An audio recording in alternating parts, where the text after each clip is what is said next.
മാറ്റങ്ങൾ പങ്കെടുക്കുന്ന പരിപാടിയാണ്. നിങ്ങൾ എല്ലാവരെയും അതിന് ക്ഷണിക്കുകയും കൂടി ചെയ്യുന്നു. ഓ സഹോദരന്മാരെ, ഞാൻ പറഞ്ഞു വന്നത് നിങ്ങൾ മനസ്സിലാക്കണം.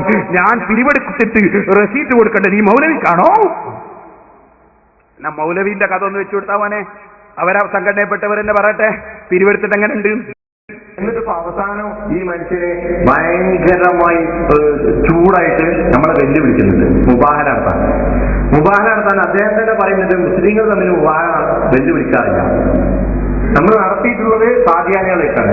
ക്രിസ്ത്യാനികളെ വെല്ലുവിളിച്ചിട്ടുണ്ട്. ഒരു മുസ്ലിമിനെ മുബാഹയ്ക്ക് വെല്ലുവിളിക്കാറില്ല. അപ്പം നമ്മളത് സ്വീകരിക്കുകയാണ്.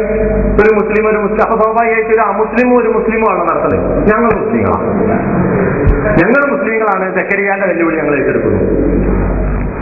മുസ്ലിങ്ങളും അമുസ്ലിങ്ങളും തമ്മിൽ മുബാഹ നടക്കുന്നില്ല. എന്നാൽ ഈ മുബാഹയ്ക്കുള്ള വെല്ലുവിളി ഞങ്ങൾ ഏറ്റെടുക്കുന്നു. ഞങ്ങൾ മുസ്ലിങ്ങളായതുകൊണ്ട് ഈ മുബാഹയ്ക്കുള്ള വെല്ലുവിളി കൊണ്ട് കേട്ടോളി. ഞാൻ മുബാഹലക്ക് വെല്ലുവിളിക്കുന്നു. മുബാഹല എന്ന് പറഞ്ഞാൽ മുസ്ലിങ്ങളും അമുസ്ലിങ്ങളും തമ്മിലാണ് നടത്തുന്നത്. ക്രിസ്ത്യാനികളെ നബി വെല്ലുവിളിച്ചിട്ടുള്ളൂ, കാദിയാനികളുമായിട്ടേ നമ്മൾ നടത്തിയിട്ടുള്ളൂ. പക്ഷെ ആ നിലവാരത്തിലേക്ക് ഒരു തരണ്ട എന്നതുകൊണ്ട് ഞാൻ പറയാണ്, ഈ വിഷയത്തിൽ ഞാൻ ഷേഖിന്റെ അടുത്തുനിന്ന് പൈസ KNMന്റെ ദഅവത്ത് ഫണ്ടിന് വേണ്ടി വാങ്ങി ദുരുപയോഗം ചെയ്തു എന്ന് നിങ്ങളും അങ്ങനെ ചെയ്തിട്ടില്ല. ഞാൻ അദ്ദേഹത്തിന്റെ ഏത് ആവശ്യത്തിന് വാങ്ങി ആ ആവശ്യത്തിനെ ഉപയോഗിച്ചിട്ടുള്ളൂ. അത് അദ്ദേഹത്തിന് ബോധ്യമുള്ള കാര്യമാണ്. അദ്ദേഹത്തിന്റെ അടുത്ത് എന്നെ കൊണ്ട് അസലിനും ബോധ്യമുള്ള കാര്യമാണ്. ഈ വിഷയത്തിൽ മുബാഹലക്ക് തയ്യാറുണ്ടോ? ഈ പറഞ്ഞവർ വരട്ടെ. മൻസൂർ അലി ചമ്മാടും അവന്റെ വാനാട്ടികളും ഒക്കെ വരട്ടെ. അവരെ ഭാര്യമാരെയും കുട്ടികളെയും കൂട്ടിയിട്ട് വരട്ടെ. പരസ്യമായ സ്റ്റേജിൽ വെച്ച് ഒരു ശാപപ്രാർത്ഥന നടത്താൻ ഇവർക്ക് ധൈര്യമുണ്ടോ? ഞാൻ വെല്ലുവിളിക്കാണ് കുവൈത്തിലെ മടവൂരി വാനാട്ടികളെ മുഴുവനും. ആ വെല്ലുവിളി വളരെ ആത്മാർത്ഥതയോടെ നമ്മൾ ഏറ്റെടുക്കുകയാണ്. മുസ്ലിങ്ങളും അമുസ്ലിങ്ങളും തമ്മിലാണ് മുബാഹ നടത്തുക. നമ്മൾ മുസ്ലിങ്ങളാണ്. അത് അംഗീകരിച്ചുകൊണ്ട് നമുക്ക് ആ വെല്ലുവിളി ഏറ്റെടുക്കാം. ഇയാളും വെട്ടെ ഭാര്യമാരെ എന്നുള്ള ബഹുവചനം കുറെ കൂടി ഫിറ്റാവും. അവിടെ ഭാര്യമാരെയും കുട്ടികളെയും കൊണ്ട് വെട്ടെ. അപ്പൊ അങ്ങനെ നമുക്ക് കുടുംബങ്ങളൊക്കെ വെച്ചിട്ട് എല്ലാവരും വെച്ചിട്ട് മുബാഹ നടത്താം. ദഅവാ ഫണ്ടാണ് അദ്ദേഹം ഉപയോഗിച്ചത്. KMന് അവകാശപ്പെട്ട ഫണ്ടാണ് അദ്ദേഹം ഉപയോഗിച്ചത്. അത് സ്വന്തമാക്കി സ്വന്തം പേരിൽ നടത്താൻ അദ്ദേഹത്തിന് അവകാശമില്ല.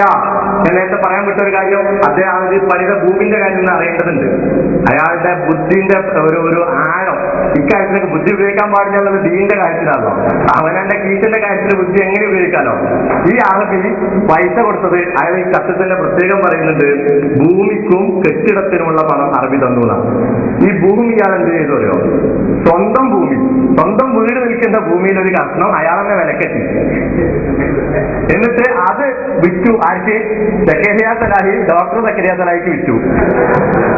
എന്നിട്ട് അതിന് ഡോക്ടർ സക്കരിയ സലാഹി ഡയറക്ടർ ആയിട്ടുള്ള ഈ ലൈബ്രറി പണിതു. അപ്പൊ എന്തായി? ഇതിൽ നിന്നുള്ള ബാക്കി ഫണ്ടിന്റെ കാര്യം അവിടെ നിൽക്കട്ടെ, നമുക്ക് പിന്നെ പറയാം. ഇതിന് ഇങ്ങനെ തന്നെ ഒരു ഫണ്ട് മൂപ്പര് സ്വന്താക്കി. ഭൂമിക്കുള്ള സ്ഥലം ഇത് ക്യാഷ് അറബി കൊടുത്തിട്ടുണ്ട്. അപ്പൊ അങ്ങനെയും കൂടി ആ ക്യാഷ് പറ്റിയൊരു മനുഷ്യൻ പിന്നെ ഈ ഫണ്ടൊക്കെ എങ്ങനെ ചെയ്തിട്ടുണ്ടാവും നമുക്ക് ആലോചിക്കാവുന്നതേ ഉള്ളൂ. എന്നിട്ട് മുബാഹലക്ക് വേണ്ടി ഇയാൾക്ക് പറയുമ്പോ ഈ കേൾക്കുന്ന ആൾക്ക് മുബാഹലക്ക് വിളിച്ചല്ലോ, ഇനിയിപ്പോ ഓക്കെ ഒരു സത്യസന്ധനാണ് എന്ന് ആ മുബാഹലക ആത്മാർത്ഥതയോടുകൂടി മുജാഹിദ് പ്രവർത്തനം ഏറ്റെടുക്കുകയാണ്. അതോടൊപ്പം ഒരു നിബന്ധന കൂടി നമ്മൾ വെക്കുകയാണ്. ഈ മുബാഹലയിൽ മറ്റു പല വിഷയങ്ങൾ കൂടി ചേർക്കേണ്ടതുണ്ട്. മുജാഹിദ് പ്രസ്ഥാനത്തിന്റെ പിളർപ്പിന്റെ ആ ആദ്യഘട്ടം തൊട്ട് ഈ നാള് വരെ ഈ സക്കരിയ സലാഹി കേരളത്തിലെ മുജാഹിദ് നേതാക്കളെ CP ഉമർ സുല്ലമി, അബ്ദുസലാം സുല്ലമി, അതുപോലെ ഹുസൈൻ മടവൂർ, KK മുഹമ്മദ് സുല്ലമി തുടങ്ങിയ നേതാക്കൾക്കെതിരെ എല്ലാം തന്നെ ഉന്നയിച്ചിട്ടുള്ള എല്ലാവിധ ആരോപണങ്ങളും സംഘടനയുടെ പ്രവർത്തകർക്കെതിരെ, സംഘടനാ ഘടകങ്ങൾക്കെതിരെ, സംഘടനയുടെ ഓരോ ശാഖകൾക്കെതിരെ, മേഖലകൾക്കെതിരെ എല്ലാ നിലക്കും സക്കരിയ സലാഹി ഇക്കാലം അത്രയും ഉന്നയിച്ചിട്ടുള്ള എല്ലാവിധ വാദങ്ങളും ഉൾപ്പെടുത്തിക്കൊണ്ടുള്ള ഒരു മുബാഹല നമുക്ക് നടത്താവുന്നതാണ്. അതിനുവേണ്ടിയുള്ള വേദി ഒരുക്കാവുന്നതാണ്. മുസ്ലിങ്ങളായ ഞങ്ങൾ അതിന് തയ്യാറാണ്. എല്ലാവിധ മുജാഹിദ് നിങ്ങൾ ക്ഷണിക്കുന്ന മുജാഹിദുകളൊക്കെ വരാം. ഈ പറഞ്ഞ പോലെ കുടുംബസമേതം വരാം. പക്ഷേ അവരും വന്നിട്ട് ഇത് ദഅവാ ഫണ്ടാണ്, ദഅവത്തിനുള്ള ഫണ്ടാണ്, KNMന്റെ ഫണ്ടാണ്, KNMന് അവകാശപ്പെട്ടതാണ്, സക്കരിയ സലാഹിക്ക് അവകാശപ്പെട്ടതല്ല. അത് എന്ത് പറഞ്ഞ പോലും ദീനിന്റെ തെളിവുകൾ വെച്ച് നോക്കുമ്പോൾ അത് സക്കരിയ സലാഹിക്ക് അർഹതപ്പെട്ട സ്വത്തല്ല എന്ന് തന്നെ നമ്മൾ മനസ്സിലാക്കേണ്ടത്. ഈ മുബാഹലക്കുള്ള സ്ഥലം ഞാൻ അനുവദിച്ചു തരാം. 2 മുജാഹിദ് നോക്കൂ, അത് നാളെ വരുന്ന നടക്കട്ട മുബാഹല. സ്ഥലമില്ലായിട്ട് നടത്താതിരിക്കണ്ട. ഭാര്യമാരെയും കൂട്ടി വരണമെന്ന് തന്നെ വളരെ ഫിറ്റാണെന്നാണ്. അതെ, ഇരിക്കട്ടെ. അപ്പോ എന്നിട്ട് ഇയാള് എന്നോട് റെസീറ്റ് കൊടുക്കുന്നില്ല. ഞാൻ റെസീറ്റ് കൊടുക്കേണ്ടത്? നല്ല കോളായി. സഹോദരന്മാര്, ഞാൻ പറയട്ടെ, അല്ലാഹുവിന്റെ ദീൻ കുട്ടിക്കളിക്കുള്ളതല്ല, നിങ്ങളെ തട്ടിപ്പിനുള്ളതല്ല, വെട്ടിപ്പിനുള്ളതല്ല. അല്ലാഹുവിന്റെ ദീൻ മഹാന്മാരായ ഇമാമിങ്ങൾ അത് വേണ്ടതുപോലെ വിശദീകരിച്ചിട്ടുണ്ട്. ആ ഇമാമിങ്ങളെ സ്വീകരിക്കുന്നതിനാണ് സാധാരണ നിലക്ക് നമ്മൾ തഖ്ലീദ് എന്ന് പറയുന്നത്, 4 മദ്ഹബിനെ തഖ്ലീദ് ചെയ്യുക എന്ന് പറയുന്നത്. ഓ മുസ്ലിമീങ്ങളെ, ഇമാമിങ്ങൾക്ക് 4 പ്രമാണമാണെന്ന് ഞാൻ ഖുർആൻ ഉദ്ധരിച്ച് പറഞ്ഞില്ലേ? ഇത് കൊന്നാൽ നമ്മളെ മൗലവി പറയുന്നു മൂപ്പർക്ക് പുത്തൻ വാദമില്ല എന്നാ പറയുന്നു. എന്താ വാദം എന്നറിയോ? പുത്തൻ വാദമല്ലെങ്കിൽ പൂ എന്നതിന് പകരം പി എന്നാക്കേണ്ടി വരും. പൂ എന്നതിന് പകരം പി എന്നാക്കേണ്ടി വരും. അങ്ങനെ ആക്കുന്നതാണ് സംഭവത്തിലുള്ളത്. അതെന്താ കാരണം? ഞാൻ നിങ്ങൾക്ക് കൽപ്പിക്കാം. മൂപ്പര് ഇവിടുന്ന് പറയുന്നു, ഉസ്താദുമാര് പറഞ്ഞാൽ പ്രമാണമല്ല. ഉസ്താദുമാര് പറഞ്ഞാൽ പ്രമാണമല്ല. പിന്നെ എങ്ങനെ ഇവിടെ ശിഷ്യന്മാരാ പറയേണ്ടത്? ശിഷ്യന്മാര് അങ്ങോട്ടാ മൗലവി പറഞ്ഞു കൊടുക്കേണ്ടത്. ഉസ്താദ് പറഞ്ഞാൽ പ്രമാണമല്ല പോൽ. എന്റെ ഉസ്താദ് പറഞ്ഞു, ഉസ്താദിന്റെ ഉസ്താദ് പറഞ്ഞു എന്ന് പറഞ്ഞാൽ അത് പ്രമാണമാകില്ല കേട്ടോ. ഉസ്താദ് പറഞ്ഞു, ഉസ്താദ് പറഞ്ഞു എന്നാ പ്രമാണമല്ല കേട്ടോ. കാരണം ഒരുപാട് സ്ഥലത്ത് എന്റെ ഉസ്താദ് പറഞ്ഞു എന്ന് പറയാറുണ്ട്. നമ്മുടെ ഉസ്താദിന്റെ ഉസ്താദ് പറഞ്ഞു എന്ന് പറയാറുണ്ട്. ഈ ഫത്ഹുൽ മുഈനെ ചോദ്യം ചെയ്യാണ്. ഉസ്താദ് പറഞ്ഞു എന്നാ പ്രമാണമല്ല, ഉസ്താദിന്റെ ഉസ്താദ് പറഞ്ഞു എന്നാ പ്രമാണമല്ല. എന്നാ ഹുസൈൻ സലഫി വിനയത്തോടെ നിങ്ങൾ ചോദിക്കുന്നുണ്ടെങ്കിൽ ഞാൻ ശക്തിയോടെ വെല്ലുവിളിക്കട്ടെ.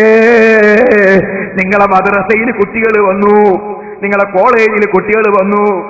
ഉസ്താദ് പറഞ്ഞു നിസ്കാരത്തിന് 14 ഫർളുണ്ട് എന്ന്. ഉസ്താദ് പറഞ്ഞാൽ തെളിവാവില്ല, ഉസ്താദ് പറഞ്ഞാൽ പ്രമാണാവില്ല. വേറെ ആർക്കും പറയട്ടെ, എന്നാ പിന്നെ തരിക, എന്നാ പിന്നെ അവിടുത്തെ ട്യൂണിനെ വിളിക്കാം, മുജാഹിദിന്റെ കോളേജിലെ ട്യൂണിനെ വിളിക്കാം, ട്യൂണിനെ കൊണ്ട് ക്ലാസ് എടുപ്പിക്കും. കാരണം ഉസ്താദ് പറഞ്ഞാൽ തെളിവാവില്ലല്ലോ. ഓ മൗലവിമാരെ, ഉസ്താദ് പറഞ്ഞാൽ തെളിവല്ലെങ്കിൽ പിന്നെ ആര് പറഞ്ഞതാ തെളിവ്? ഉസ്താദ് യോഗ്യനായിരിക്കണം, വഞ്ചകനാകരുത്, കള്ളനാകരുത്, തോന്നിവാസിയാകരുത്. അങ്ങനത്തെ ഉസ്താദുമാരെ നിങ്ങൾക്ക് പെട്ടുപോയെങ്കിൽ അതിന് ഉത്തരവാദി ഞങ്ങളല്ല. കേട്ടിട്ടില്ലേ സക്കരിയാസലായി പറയുന്നത്? മൂപ്പര ഉസ്താദ് അതാ അബ്ദുസ്സലാം സുല്ലമി, മൂപ്പരെ പഠിപ്പിച്ചു പോലൊരു വിഡിത്തം സിഹർ വലിക്കൂലാൻ മൂപ്പരത് പ്രസംഗിച്ച് നടന്നുപോൽ. കുറേ ദിവസം കഴിഞ്ഞപ്പോ മൗലവിക്ക് മനസ്സിലായി പോൽ എന്ത് ഉസ്താദ് പറഞ്ഞ് പൊട്ടത്തരാണ്. അത് വെച്ചു വിട്ടവനെ. അപ്പൊ എന്റെ 2 ഓഡിയോ CD വെക്കുന്നുണ്ട്. ഓഡിയോ കാസറ്റുകൾ CD കിട്ടിയിട്ടില്ല. ഒന്ന് 98 ഞാൻ പ്രസംഗിച്ചതാണ്.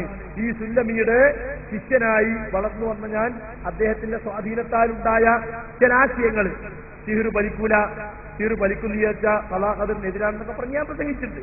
പൊട്ടത്തരം എന്നൊക്കെ പറഞ്ഞ് ഞാൻ പ്രസംഗിച്ചിട്ടുണ്ട്. ഇമാമിങ്ങളെ വിട്ടിട്ട് പൊട്ടത്തരം കിട്ടിയല്ലേ? ഇമാമിങ്ങളെ വിട്ടിട്ട് പൊട്ടത്തരം കിട്ടി ഇല്ലേ? ഞാൻ മൂപ്പര് പറയുന്നത് എനിക്കുള്ള പൊറുത്തട്ടെ, മൂപ്പര് പേപ്പിച്ചോൾ എന്തോ ആയിക്കോട്ടെ എന്നാ അത് വെച്ചോട്ടാ. പിന്നെ സുഹൃത്തുക്കളെ, നമ്മളും ഒക്കെ മുമ്പ് പറഞ്ഞു, ഈ സലാസിൽ ഞങ്ങളെ പഠിപ്പിച്ച എന്താ അറിയോ? മറഞ്ഞ മാർഗത്തിലൂടെ സഹായിക്കാൻ അള്ളാഹ്ക്ക് മാത്രമേ സഹായിക്കുള്ളൂ. അതുകൊണ്ട് സിഹർ മുഖേന നമ്മൾ സഹായിക്കുന്നു വിചാരിച്ചാൽ തെറ്റാവും. ഞാനൊക്കെ കുറെ കാലം വിശ്വസിച്ച് പ്രസംഗിച്ചിറങ്ങിയിരുന്നു. അള്ളാഹു എനിക്ക് പൊറുത്തു തരട്ടെ. ഞാനിപ്പോ പ്രാർത്ഥിക്കുകയാണ്, ഇയാളെ കെണിയിൽ ഇസ്ലായി പ്രസ്ഥാൻ രക്ഷപ്പെട്ടല്ലോ. നല്ല ഉഷാറായി. മൂപ്പര ഉസ്താദ് ഇങ്ങനെ പഠിപ്പിച്ച് കെണിപ്പെട്ടു പോലും. ഇതുകൊണ്ടാ മൗലവിമാരെ നിങ്ങളോട് പറഞ്ഞത്, ഖുർആനും ഹദീസും അറിയാത്ത ആളുകളെ, അതാ പൊട്ടന്മാരെ, അതുപോലെ തന്നെ അള്ളാന്റെ ദീനിൽ വഞ്ചന നടത്തുന്നവരെ ഉസ്താദായി സ്വീകരിക്കരുത്. ഉസ്താദായി സ്വീകരിക്കുമ്പോ കൊള്ളാവുന്ന വ്യക്തികൾ മാത്രമേ ഉസ്താദായി സ്വീകരിക്കാവൂ. ഇബ്നു ഹജർ തങ്ങൾ മഹാനാണ്, കൊള്ളാവുന്ന പണ്ഡിതനാണ്. അതാ മഹാനായ സൈനുദ്ദീൻ മഖ്ദൂം തങ്ങൾ ഖാല ശൈഖുനാ എന്ന് പറഞ്ഞത് ഞങ്ങൾക്ക് അല്ലാഹുവിന്റെ തൗഫീഖ് കൊണ്ട് കൊള്ളാവുന്ന ഉസ്താദുമാര് മാത്രമേ ഉള്ളൂ. അത് പഠിപ്പിക്കാനാണ് നിങ്ങൾക്ക് ഞാൻ കഴിഞ്ഞ പ്രസംഗത്തിൽ ഞാൻ മുതൽക്ക് അല്ലാഹുവിന്റെ റസൂല് വരെയുള്ള സർവ്വ ഉസ്താദുമാരെയും പരമ്പര വായിച്ച് കൽപ്പിച്ചത് കേട്ടോ. നിങ്ങളെ പോലെ ആത്തർച്ചി എടുക്കൂന്ന് പറഞ്ഞിട്ട് വന്നിട്ടില്ല നമുക്ക്. ഉസ്താദിന്റെ ആത്തർച്ചി എടുക്കൂന്ന് പറഞ്ഞില്ലേ, അത് പറയേണ്ടി വരൂല നമുക്ക്. നമ്മൾ ഉസ്താദിനെ തെരഞ്ഞെടുക്കുമ്പോ നോക്കിയിട്ടാ തെരഞ്ഞെടുക്കുന്നത്. ഏതെങ്കിലും വഞ്ചകന്മാരെ, ഇമാമിങ്ങളെ തള്ളുന്ന വഞ്ചകന്മാരെ ഞങ്ങൾ ഉസ്താദായി തെരഞ്ഞെടുത്തിട്ടില്ല. നിങ്ങളൊന്ന് ആലോചിച്ചു. ഞാന് നൗഷാദ് സഖാഫിന്റെ കടമെടുത്തിട്ട് പറയാ, തിരിച്ചും കടമെടുക്കാലോ. മൂപ്പരടുത്തൊരു പ്രസംഗം നടത്തി. അത് ഈ സെലഫിന്റെ പ്രസംഗം ഉണ്ടല്ലോ, ഇത് ഉസ്താദുമാർ